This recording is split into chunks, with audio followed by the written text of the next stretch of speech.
পরীক্ষা করব বান্দা, পরীক্ষা করার জন্য দিয়েছি। আমি আল্লাহ তাআলার রিজিক পাইয়া, আমি আল্লাহ তাআলার রিজিক পাইয়া, আমি আল্লাহ তাআলার দেওয়া নিয়ামত পাইয়া কোন বান্দা আমি আল্লাহকে ভুলে গিয়েছে? আল্লাহ রাব্বুল আলামিন বলে, বান্দা আমি আল্লাহ তাআলার রিজিক পাইয়া তুমি আমি আল্লাহকে ভুলে গেছো। বান্দা আমি আল্লাহ কিন্তু তোমাকে ভুলি না। এরে আমার নবীর উম্মতের দল, আমি আল্লাহ তাআলার রিজিক পান করিয়া আমি আল্লাহ পর্যন্ত গালি দাও। এরে বান্দা তুমি যখন আমি আল্লাহকে গালি দাও, আমি আল্লাহ চাইলে সাথে সাথে তোমার কাছ থেকে প্রতিশোধ নিতে পারতাম, কিন্তু বান্দা আমি আল্লাহ প্রতিশোধ নেই না। কারণ আমি আল্লাহ তো দুনিয়াটা পরীক্ষার হল বানাইলাম। এরে বান্দা আল্লাহ রাব্বুল আলামিন বলে, বান্দা এটা হলো পরীক্ষার হল। আমরা দুনিয়ার মধ্যে পরীক্ষা দেই, যখন পরীক্ষার্থী খাতার মধ্যে লেখে যা ইচ্ছা তাই কিন্তু লেখে। যারা পাহারাদার তারা কিন্তু কিছু বলে না। কেন বলে না? যদি বলে দেয় তাহলে তো পরীক্ষা শেষ। আপনি যদি ভালো করে খাতার মধ্যে লেখেন তাহলে তো আপনার নাম্বার ভালো হবে, আর আপনি যদি ভালো করে না লেখেন তাহলে আপনার রেজাল্ট খারাপ হবে। আল্লাহ রাব্বুল আলামিন বলে, বান্দা আমি আল্লাহ তাআলা রব্বুল আলামিন দুনিয়াটাকে পরীক্ষার হল বানাইলাম। বান্দা তুমি যদি আমল করো, বান্দা তুমি যদি আমি আল্লাহর গোলামি করো, তাহলে বান্দা আমি আল্লাহ তাআলা তোমাকে উত্তম বিনিময় দান করব। আর যদি বান্দা আমি আল্লাহর গোলামি না করো, তাহলে আমি আল্লাহ তাআলা তোমার উপর গজব নাজিল করব। কথা বলেন ঠিক কি না? ঠিক। এরে নবীর উম্মতের দল, আল্লাহ তাআলা রব্বুল আলামিন বলেন, তুমি যে ওই জিহ্বাটা দিয়ে আমি আল্লাহকে গালি দাও, আমি আল্লাহকে না ফরমানি কথা বলো, মসজিদ মাদ্রাসা নিয়ে কথা বলো, যেখানে আমার পরিচয় শেখানো হয়, যারা আমি আল্লাহর পরিচয় শিখাইয়া দেয় উলামায়ে কেরাম, তাদেরকে নিয়ে কথা বলো, আমি আল্লাহকে পর্যন্ত গালি দাও। আল্লাহ বলে, বান্দা তুমি যখন গালি দাও, আমি আল্লাহ চাইলে কিন্তু সাথে সাথে তোমার থেকে প্রতিশোধ নিতে পারতাম, কিন্তু আমি আল্লাহ প্রতিশোধ নেই না। কেন জানো? ওই দিনের জন্য যেদিন তামাম পৃথিবীর সমস্ত মানুষ একত্রিত করা হবে। এরে বান্দা আল্লাহ বলে, ওই দিন তোমার কাছ থেকে হিসাব নিব, ওই দিন তোমার আমল নামা আমি দেখব। আরে বান্দা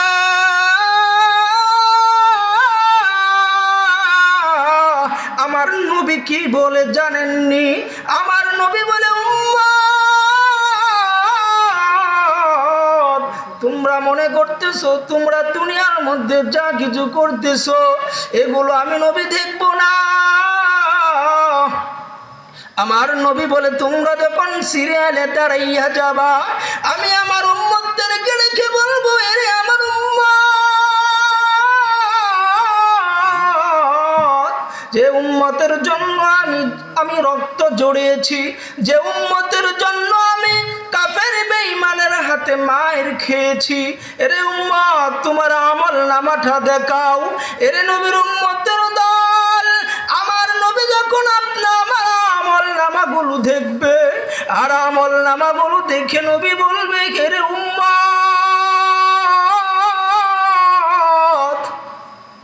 এরে উম্মত তোর এই আমলের জন্য কি আমি নবী দান দান মুবারক শহীদ করেছিলাম? এরে উম্মত তোর এই আমলগুলোর জন্য কি আমি কাফের বেঈমানের হাতে গালি খেয়েছিলাম? এরে উম্মত তোর এই আমলের জন্য করতেছিলাম।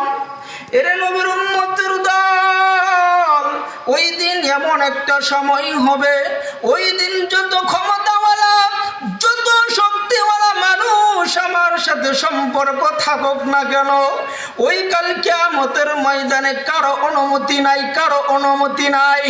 অনুমতি শুধু একমাত্র আমার নবী। আমার নবী ওই দিন মানুষের সুপারিশ করতে পারবে।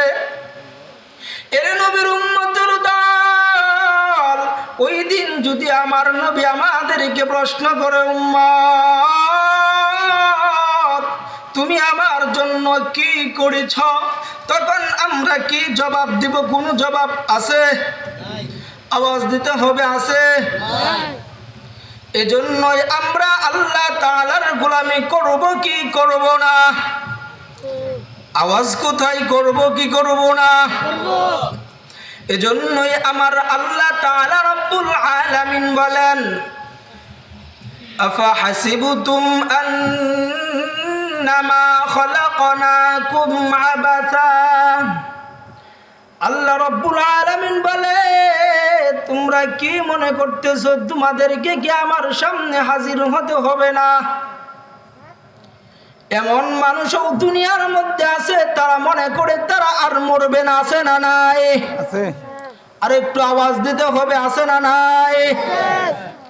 এরে নবীর উম্মতের দল, আল্লাহ তাআলা রব্বুল আলামিন বলেন, আমি আল্লাহ তাআলা রব্বুল আলামিন ওই দিন সবাইকে একত্রিত করে হিসাব নিব। দুনিয়ার তামসা, দুনিয়ার রং তামসা, দুনিয়ার লোভে পড়িয়া ওই আল্লাহকে ভুলে গেছেন। আমাকে আল্লাহ রিজিক দেয়, আমাকে আল্লাহ সম্পদ দেয়, ওই দেনওয়ালাকে আমরা ভুলে গিয়েছি। এরে নবীর উম্মতের দল, এজন্যই দুনিয়ার লোভবন্তরের মধ্যে থাকা যাবে না। কি করিলা দুই দিনের দুনিয়ায় আসিয়া, চিন্তা করে দেখো রে মন বসিয়া, বড় হবারি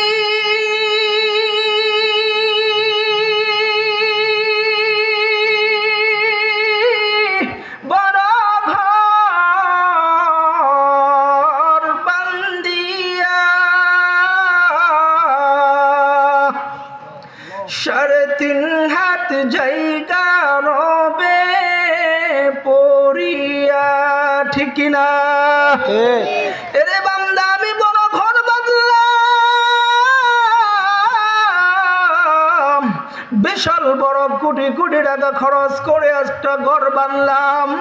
আজকে যদি আমি মারা যাই, এরে নবীর উম্মতের দল, আমার সন্তান, আমার বিবি আমাকে ঘরের মধ্যে রাখবে না, ঘর থেকে বের করে দেবে। ঘর থেকে বের করে বাহিরে একটা তিরপল টানাইয়া ওই খোলামেলা আকাশের নিচে আপনি আমাকে রেখে দিবে। এত কষ্ট করে আমি সম্পদ জড়ো করলাম,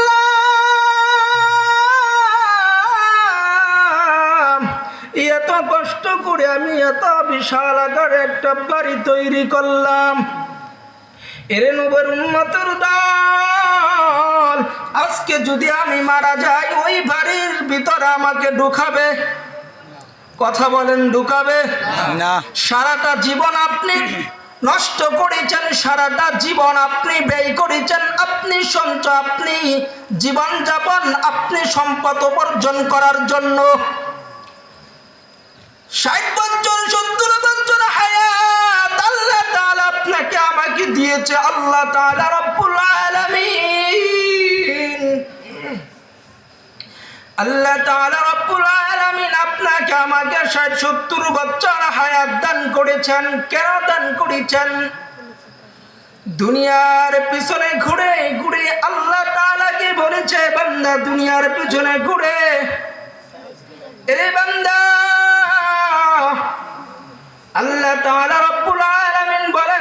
তোমার সারাটা জীবন দুনিয়ার পিছে তুমি ব্যয় করে ফেলো। এরে নবীর উম্মতের দল, আল্লাহ রাব্বুল আলামিন বলে, বান্দা আমি আল্লাহ রাব্বুল আলামিন তোমাকে বয়স দিলাম, তোমাকে যতদিন আমি আল্লাহ জীবিত রাখলাম, দুনিয়ার পেছনে দৌড়েছো, ওই দুনিয়ার পেছনে দৌড়ে তুমি শুধু দুনিয়া কামাই করলা, কিন্তু পরকালের জন্য কিছুই কামাই করলা না। এরে নবীর উম্মতের দল, এজন্য আমরা দুনিয়া তো কামাই করব, কিন্তু পরকালের জন্য কিছু আমরা কামাই করব কিনা? কথা বলতে হবে, কামাই করব কিনা? আর আওয়াজ দিতে হবে, মুসলমানের আওয়াজ তো হবে সিংহের মতো। কথা বলুন ঠিক কিনা?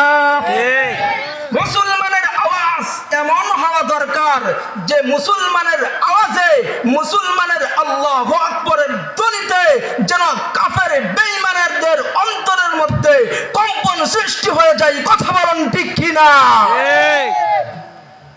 মুসলমানের আওয়াজ থাকবে সিংহের মতো। মুসলমান কারো সামনে মাথা নত করে না। আজকে মুসলমান তো সিংহের জাতি, যে মুসলমানের সামনে কাফের নাস্তিকেরা এসে মুসলমানদের সামনে মাথা উঁচু করে কথা বলবে। কেন আজকে ওই সমস্ত কিছু সংখ্যক নাস্তিক বেঈমানেরা মুসলমানের সামনে মাথা উঁচু করে কথা বলে? তার একটাই কারণ, তার কারণ হলো মুসলমানদের ঈমান দুর্বল। কথা বলুন ঠিক কিনা?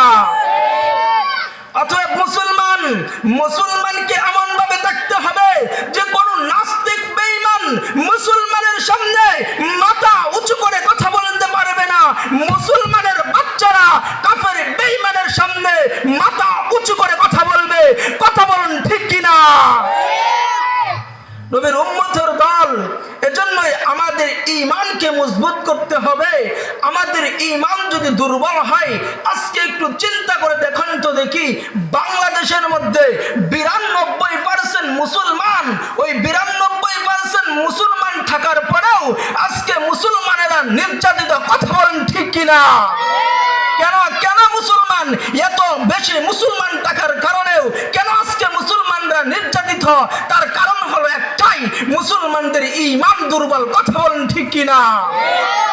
কাজেই মুসলমানের ঈমান এবং মুসলমানের হুঙ্কার থাকবে সিংহের হুঙ্কারের মতো, যেন মুসলমানদের আল্লাহু আকবারের ধ্বনি শুনে কাফের বেঈমানেরা যেন পালাতে বাধ্য হয়। কথা বলেন ঠিক কিনা?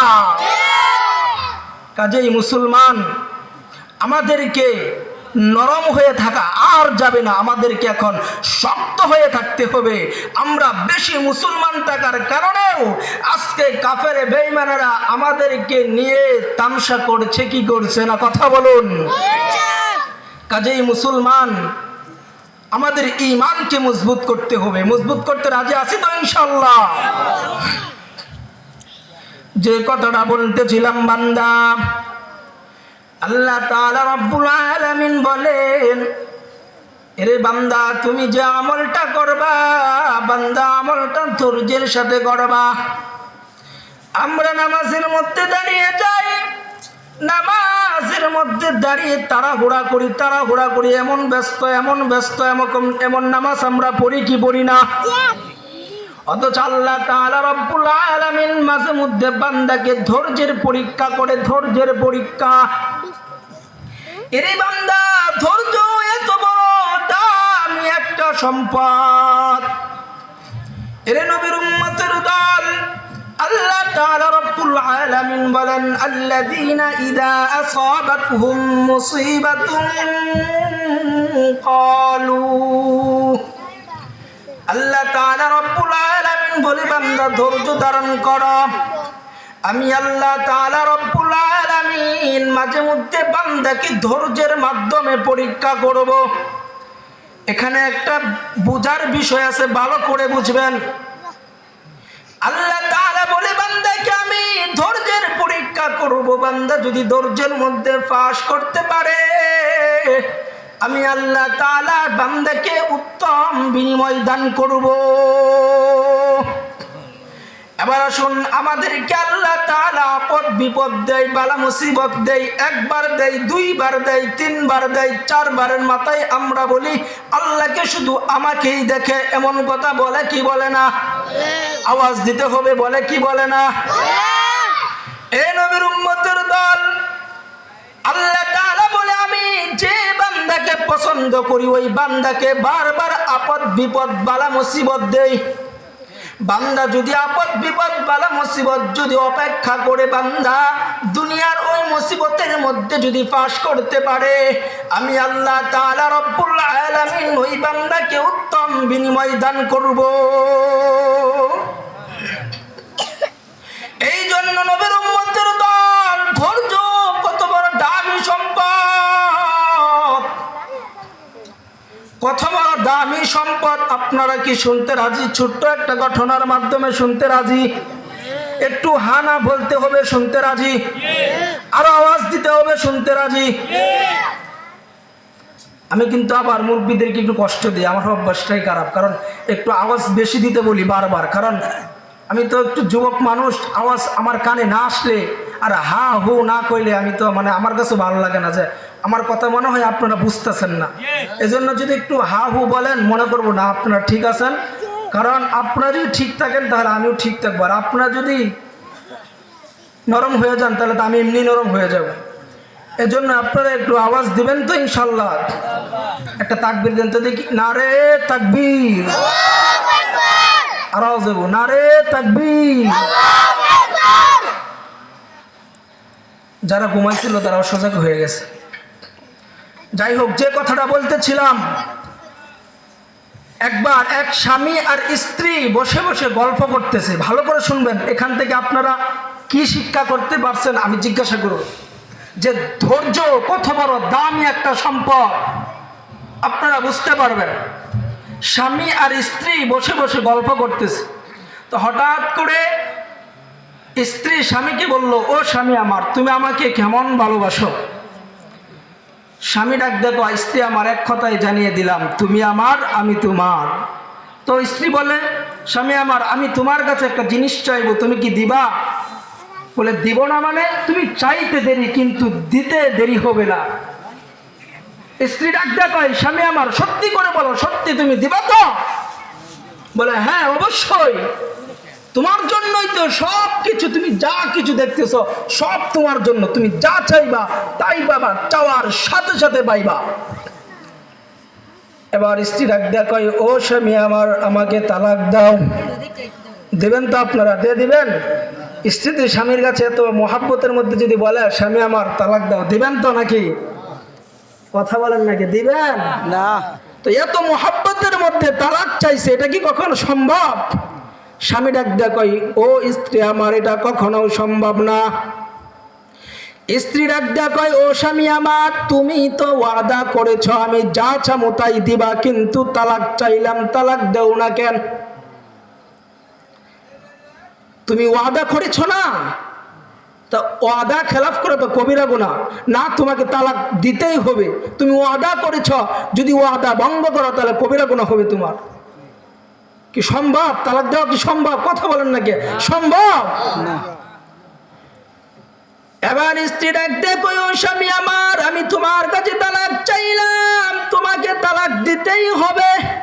স্বামী কয়, ও স্ত্রী আমার, এটা কখনোই সম্ভব না। দুজনের মধ্যে ঝগড়া একটা শুরু হয়েছে নি?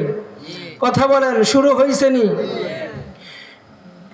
এবার যখন দুজনের মাঝে ঝগড়া শুরু হয়ে গেল, এবার পয়গম্বরের দরবারে রওনা। পয়গম্বরের দরবারে যখন রওনা, স্বামী যখন পয়গম্বরের দরবারে যাম, যেটা কখনো মেনা যায় না, নবীর দরবারে যখন রওনা হয়ে গেল, হঠাৎ করে স্বামী রাস্তার মধ্যে বুঝুটকে পড়ে স্বামীর পাটা ভেঙে গেল। এবার স্বামী চিৎকার করে কান্নাকাটি করে, আয় চিৎকার, এবার স্ত্রীর গলার মধ্যে একটা উড়না ছিল, ওই উড়নাটা টানবে স্বামীর পাটা ভেদে নিল। এবার স্বামীকে ডাক দেয়, কয় ও স্বামী, আবার আর পয়গম্বরের দরবারে যাওয়া লাগবে না, পয়গম্বরের দরবারে যাওয়া লাগবে না। এক তো স্বামীর মাথা খারাপ যে আমি এত মহাব্বতের মধ্যে তুমি তালাক চাইলা, আমি তালাক দিতে চাই না, আর এখন পয়গম্বরের দরবারে মীমাংসা হওয়ার জন্য যাব, পয়গম্বরের দরবারে মীমাংসা হওয়ার জন্য রওনা যখন হলাম, আর তুমি এখন বলতেছ আর পয়গম্বরের দরবারে যাওয়া লাগবে না। কেন কেন কেন পয়গম্বরের দরবারে যাওয়া লাগবে না? এবার স্বামী ডাক দেখো, ও স্ত্রী আমার, তুমি বলো কেন পয়গম্বরের দরবারে যাওয়া লাগবে না? এবার যখন স্বামী ডাক দেখো, ও স্ত্রী আমার, বলো কেন পয়গম্বরের দরবারে যাওয়া লাগবে না? বলে, ও স্বামী আমার, চলো বাসায় যাই, তারপর বলবো। এবার যখন স্বামী আস্তে আস্তে করে যখন বাসায় আসে, তখন স্ত্রীকে ডাক দেখো, ও স্ত্রী আমার, তুমি কেন আমার কাছে তালাক চাইলা? স্ত্রী জবাব দেখো, ও স্বামী আমার, তুমিই তো নবীর হাদিস পড়ে শুনাইলা যে ঘরের মধ্যে কোনো আপদ বিপদ মুসিবত নাই, ওই ঘরের মধ্যে রহমত নাই। যে ঘরের মধ্যে রহমত নাই, ওই ঘরের মধ্যে আমি বিবি থাকতে চাই না। যখন পয়গম্বরের দরবারে যখন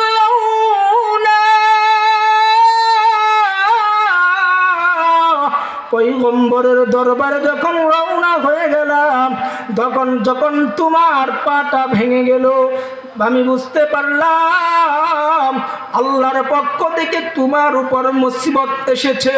যেহেতু তোমার উপর মুসিবত এসেছে, তোমার ঘরের মধ্যে রহমতও আছে, আর তোমার ঘরের মধ্যে রহমতও আছে, আমি বিবিও তোমার ঘরের মধ্যে আছি। এখান থেকে কি বুঝতে পারলেন যে ধৈর্য কত বড় দামি সম্পদ? ধৈর্যের মাধ্যমে আল্লাহ তাআলা উত্তম বিনিময় আমাদেরকে দেন। এজন্যই আমরা ধৈর্য ধারণ করতে রাজি আছি না নাই? আর আওয়াজ দিয়ে বলুন, আছি না নাই? এজন্যই আল্লাহ তাআলা রব্বুল আলামিন আমাদেরকে যেন আল্লাহ তাআলা এই দুনিয়ার মধ্যে জীবিত রেখেছেন, এবং আমরা যেন আল্লাহ তাআলার গোলামি করতে পারি, এবং যে যতদিন হায়াত আল্লাহ তাআলা আমাদেরকে দিয়েছেন যেন হকের উপর থাকতে পারি, সেই তৌফিক আল্লাহ তাআলা আমাদেরকে দান করুক। সকলে বলে আমিন। আজকে একটা কথা না বললেই নয়, আমাদের ঈমানটাকে মজবুত করতে হবে। আমি সব জায়গার মধ্যেই বলি, আজকে এত মুসলমান থাকার কারণেও আজকে মুসলমানরা নির্যাতিত। এজন্যই মুসলমান আমাদের ঈমানকে মজবুত করব। আর আজকে একদল বের হয়েছে, তারা দাওয়াতের নামে সন্ত্রাসী করে, কথা বলুন ঠিক কি না? আমি ওই কথাটা সব জায়গার মধ্যেই বলি, যারা দিনে রাতে মানুষকে হত্যা করে, যারা ঘুমন্ত মানুষকে ছুরি দিয়ে আঘাত করে, এই মুসলমান এরা কখনো দিনের কাজ করতে পারে না, কথা বলুন ঠিক কি না? এজন্য যারা সন্ত্রাসী সেজে, যারা সন্ত্রাসী, যারা ওই সমস্ত মানুষকে হত্যা করে, রাতের বেলা মানুষকে হত্যা করে, আর দিনের বেলা মসজিদে যে কোরআন তেলাওয়াত করে আর তালিম করে, ওরা কখনোই দাওয়াত ও তাবলীগের মেহনতির লোক হতে পারে না, কথা বলুন ঠিক কিনা? এজন্য আমরা তাদেরকে সতর্ক করব, ওই সমস্ত তাবলীগ যারা মানুষকে হত্যা করে, ওই সমস্ত তাবলীগ আমরা কোনো মসজিদের মধ্যে কখনোই জায়গা দিতে পারি না, কথা বলুন ঠিক কিনা? এজন্য মুসলমান আমরা সতর্ক থাকবো, ওরা যেন আমাদেরকে বুঝিয়ে বুঝিয়ে যেন ওই সমস্ত ভিন্ন পথে না নিয়ে যেতে পারে। এজন্য উলামায়ে কেরামের সাথে আমরা মহব্বত রাখবো, এবং উলামায়ে কেরামের কাছ থেকে আমরা শুনবো, জানবো যে কোনটা হক আর কোনটা বাতিল। যেটা বাতিল এটা বর্জন করব, আর যেটা হক সেটা আরো আঁকড়িয়ে দেবো। রাজি আছি তো ইনশাআল্লাহ? ইনশাআল্লাহ। আল্লাহ তাআলা সকলকে যে অল্প সময়ে যে টুকটাক কথাগুলো বললাম, সকলকেই ওই কথাগুলোর উপর আমল করার তৌফিক দান করুক। সকলে বলি আমিন। ওয়া আখিরু দাওয়ানা আলহামদুলিল্লাহি রাব্বিল আলামিন। আসসালামু আলাইকুম ওয়া রাহমাতুল্লাহি ওয়া বারাকাতুহু।